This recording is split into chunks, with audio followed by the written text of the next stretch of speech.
తిరుమల తిరుపతి శ్రీవారి వైకుంఠ దర్శనం కోసం వేలాది మందిగా భక్తులు పోటెత్తి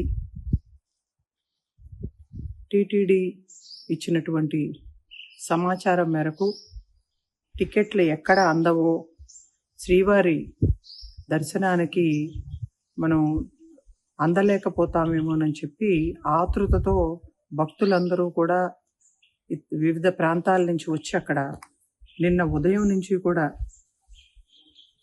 ఏమీ తినకుండా కూడా పడిగాపులు పడి ఒకేసారి గేట్లు తెరుచుకునేటప్పటికీ ఆతృతతో దూసుకు వెళ్ళినటువంటి పరిస్థితుల్లో కొంతమంది భక్తులు ఊపిరాడక తొక్కిసలాటలో ప్రాణాలు కోల్పోయినందుకు చాలా బాధగా ఉంది. ప్రాణాలు కోల్పోయినటువంటి భక్తులందరికీ కూడా వారి కుటుంబ సభ్యులకి ప్రగాఢ సానుభూతిని తెలియజేయడంతో పాటు క్షతగాత్రులయ్యి హాస్పిటల్స్లో ట్రీట్మెంట్ పొందుతున్నటువంటి భక్తులందరూ కూడా త్వరగా కోలుకోవాలి అని చెప్పి శ్రీవారిని ప్రార్థిస్తూ ఇది ఖచ్చితంగా ప్రభుత్వం అదేవిధంగా తిరుమల తిరుపతి దేవస్థానం వైఫల్యం అని చెప్పక తప్పదు.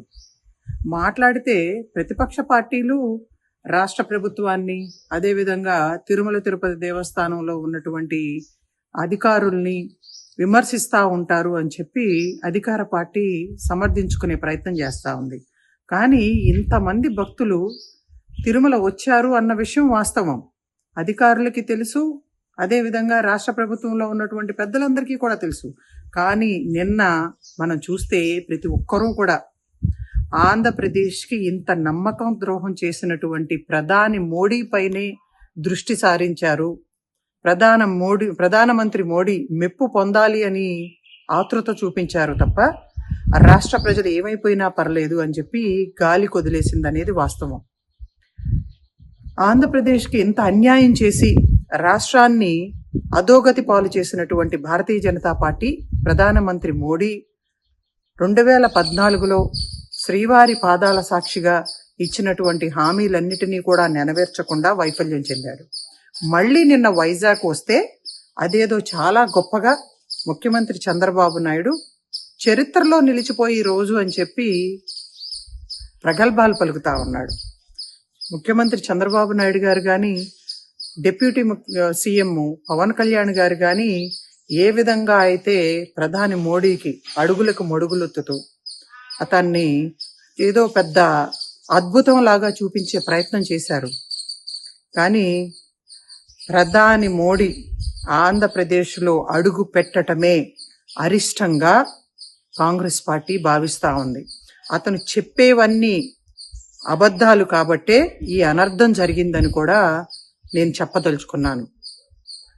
ఆంధ్రప్రదేశ్కు వచ్చి ఏ ఒక్క హామీని నెరవేర్చకుండా మళ్ళీ ఆంధ్ర రాష్ట్ర ప్రజల మొహాన మట్టి నీళ్లు కుట్టాడే తప్ప ఏమాత్రం కూడా ఆంధ్ర రాష్ట్ర అభివృద్ధి కోసం ప్రత్యేక హోదా విభజన హామీలు అమలు చేస్తామని, వైజాగ్ స్టీల్ ప్లాంట్ని ప్రైవేటీకరణ కాకుండా నిలబెడతామని చెప్పి కానీ స్పష్టమైనటువంటి హామీ ఇవ్వకుండా మరొక్కసారి ఆంధ్ర రాష్ట్ర ప్రజలను మోసం చేసినటువంటి ప్రధాని మోడీ పర్యటనని అశుభంగా ఆంధ్ర రాష్ట్ర ప్రజలు భావిస్తూ ఉన్నాం. తిరుమల తిరుపతి దేవస్థానంలో నిన్న జరిగినటువంటి ఘటన నిజంగా కోట్లాది మంది భక్తుల మనోభావాలు దెబ్బతీయటమే కాదు, అందరినీ కూడా దిగ్భ్రాంతి కలిగించింది. కాబట్టి ఇది రాష్ట్ర ప్రభుత్వం తిరుమల తిరుపతి దేవస్థానం అధికారుల వైఫల్యంగా భావిస్తూ ఎట్టి పరిస్థితుల్లో మరణించినటువంటి ప్రతి ఒక్క కుటుంబానికి ₹1 కోటి ఆర్థిక సాయంతో పాటు ఇప్పుడు హాస్పిటల్స్లో ట్రీట్మెంట్ పొందుతున్నటువంటి భక్తులందరికీ కూడా ఒక్కొక్క కుటుంబానికి ₹25 లక్షల అందించాలి అని చెప్పి ఆంధ్రప్రదేశ్ కాంగ్రెస్ కమిటీ డిమాండ్ చేస్తా ఉంది. మరియు ఈ తప్పిదం జరిగినందువల్ల ప్రాణాలు కోల్పోయి అందరం ఇంత మనోవేదనకు గురి చేసినటువంటి అధికారులు ఎటువంటి వారైనా సరే, రాష్ట్ర ప్రభుత్వంలో ఉన్నటువంటి పెద్దలు ఎంతటి వారైనా సరే వాళ్లపైన కఠినమైనటువంటి చర్యలు తీసుకోవాలి అని చెప్పి ఆంధ్రప్రదేశ్ కాంగ్రెస్ పార్టీ డిమాండ్ చేస్తా ఉంది.